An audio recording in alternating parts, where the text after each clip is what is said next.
করার জন্য বাংলাদেশের এই যে আলেম ওলামারা এলোপাতারি হয়ে রয়েছে, তাদেরকে একত্রিত করার দরকার আছে নাকি নাই? সবাই জবান খুলে বলেন, দরকার আছে নাকি নাই? আলেম ওলামাদেরকে ঐক্যবদ্ধ করার দরকার আছে নাকি নাই? আলেম ওলামারা আজকে ছড়িয়ে ছিটিয়ে থাকার কারণে ইসকনের মতো জঙ্গি সংগঠন আমাদের মুসলমান ভাইদেরকে কুপিয়ে হত্যা করেছে। কথা বলেন ঠিক কিনা? ইসকনের মতো জঙ্গি সংগঠন আমাদের মসজিদের ভিতরে হামলা করে আল্লাহর পবিত্র কোরআনের ভিতরে আগুন দিয়েছে। কথা বলেন ঠিক না? এই সমস্ত কর্মকাণ্ড থেকে এই জাতিকে রক্ষা করার জন্য বাংলাদেশের সমস্ত আলেমদেরকে একই সাথে একই প্ল্যাটফর্মে ঐক্যবদ্ধ করার লক্ষ্যে মাজলিসুল ওয়াহিদুল বাংলাদেশ নামে একটি প্ল্যাটফর্ম তৈরি হয়েছে, একটি সংগঠন তৈরি হয়েছে। এই সংগঠনের সাথে আপনারা সম্পৃক্ত থেকে সমস্ত আলেমদেরকে একসাথে করে বাতিলদের বিরুদ্ধে রুখে দাঁড়াইতে প্রস্তুত আছেন আপনারা?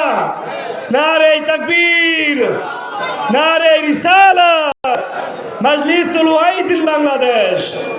সম্মানিত এলাকাবাসী, এ পর্যায়ে আপনাদের সামনে আলোচনা করবেন আপনাদের আমাদের সকলের পরিচিত সুপরিচিত বক্তা, বিশিষ্ট ইসলামী চিন্তাবিদ, যিনি সারা বাংলাদেশে আলোচনা করে বেড়ান, জনাব হযরত মাওলানা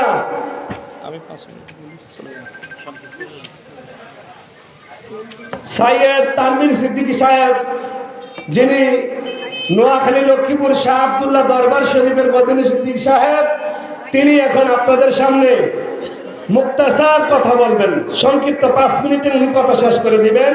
তারই পর ইনশাল্লাহ আপনাদের সামনে আলোচনা নিয়ে আসবেন বিশিষ্ট ইসলামী চিন্তাবিদ, সুমধুর কণ্ঠস্বর জনাব হযরত মাওলানা গোলাম জিলানী পীর সাহেব।